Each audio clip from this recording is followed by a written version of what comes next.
Your collection page may have great products and still make zero sales. Most founders blame picture quality or the price, but that's rarely the answer. It's typically the keywords, the copy, the links, or the schema behind the page that makes all the difference. If you don't know me, I'm Nick, co-founder of SEOasis. As you already know, we work with Shopify brands on SEO, AEO, and Reddit. And today I'm going to show you exactly how to build a collection page that ranks, and more importantly, converts, step by step. So let's dive in. You're going to want to start with keyword mapping, not guessing. Most managers build a collection page, then think about SEO later. That's backwards. The keyword has to come first, because it decides the page title, the structure of the copy, and even which products belong on that page. Skip this step, and you end up retrofitting SEO onto a page that was never designed for it, which always takes a little longer than building it from the start. You have to find all the phrases your customers search. Pull up Google Search Console or a keyword tool, and look at the exact words that your customers are typing, not the words you'd use internally. If your customers search microderm instead of microdermabrasion, your page needs to say that. Here's how to separate collection keywords from product keywords. A collection keyword is broad at the category level. Think of something like waterproof hiking boots. A product keyword is specific to the one item, like the model name. Mixing the two can confuse Google and mess up your site structure. The next thing to think about is that commercial intent is more important than volume. Your collection of coffee beans, though great, is never going to rank for coffee, which has 1.2 million monthly searches. Look for searches that signal someone is ready to choose between options, that they're not just browsing. Searches like Arabica coffee are informational. Searches like best Arabica coffee grown in the US is something comparing options right before they buy. So that's the keywords your collection pages should be built around. The informational searches still matter, but they belong on blog content that links into the collection page, not on the collection page itself. Build your copy around the keywords, not just for it. Once you have the keywords, the copy has to work with it. Keyword stuffing is a thing of the past. Your meta title and H1 should contain the primary keyword. Your page title and H1 should use the same language your customers search, placed early on the page. We saw this in action with thefeed.com. Their primary keywords and contextual clues were buried underneath marketing language. The result? They underperformed in both rankings and click-through rates. Once we dug up the primary keywords, they performed far better.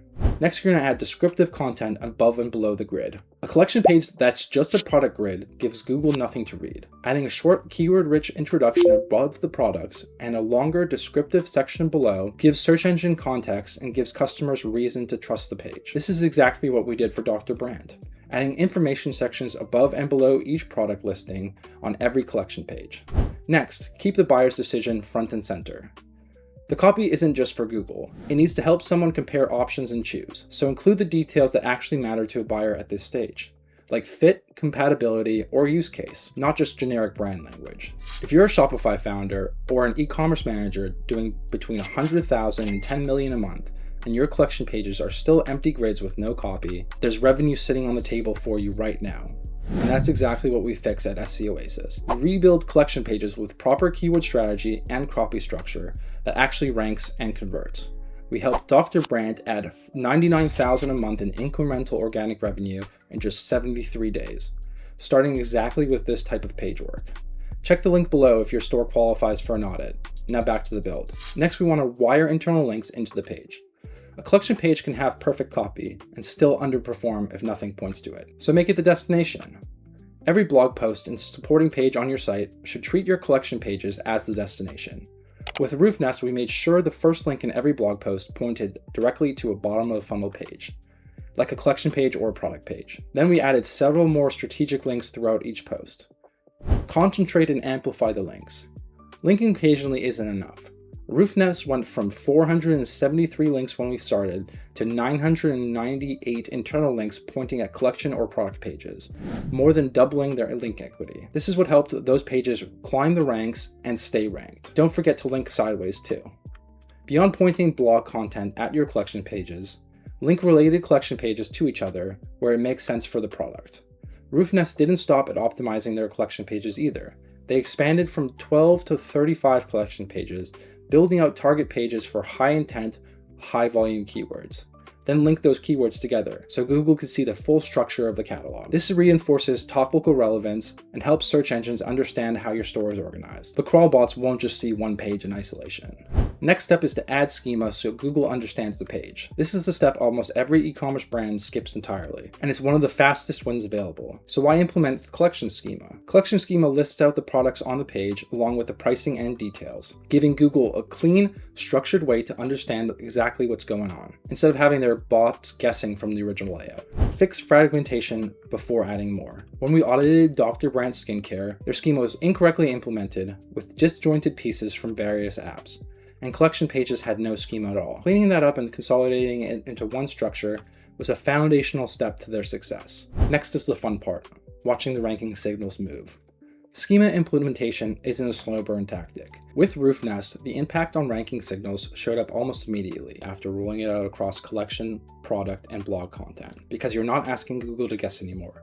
You're handing them the answers directly. That same structured data allowed RoofNest to show up in all AI platforms, including ChatGPT, Claude, and Google AI Overviews. This is because all of those tools pull from the same signals when someone asks for product recommendations. Next, something to think about is how filters and sort options need to stay clean for crawlers. Conversion-focused filtering is great for users, but it creates dozens of duplicate URL variations, and it can confuse search engines about which version of the page to rank. Every filter combination technically creates a new URL, and those all get indexed separately. You end up splitting your rank signal across 10 thin versions of the same page, instead of concentrating them all onto one strong page. You can solve this by keeping canonical versions clean, and making sure filtered views point back to the main page instead of competing with it. Lastly, reviews and trust signals help both sides. Specific reviews mentioning fit, durability, or use case help with the buyer's decision. And they also give Google additional relevant language to associate with the page. This dual benefit is why we treat reviews as part of the SEO build and not a separate workstream. After all that, you'll have a page that not only ranks, but also converts. Just to sum it up, most founders and e-commerce managers don't lose revenue on the collection pages because the products are wrong. They lose it because the pages were never built with both keyword strategy and the buyer intent in mind. They had pages that looked fine, but still got buried in the SERPs. Every collection page we build at SEOasis is mapped to a real keyword structure for Google and written for the person who is about to buy. That's not a design trick. It's just how a page is supposed to work from day one. If your collection pages still look like an afterthought, the link to book an audit is in the description.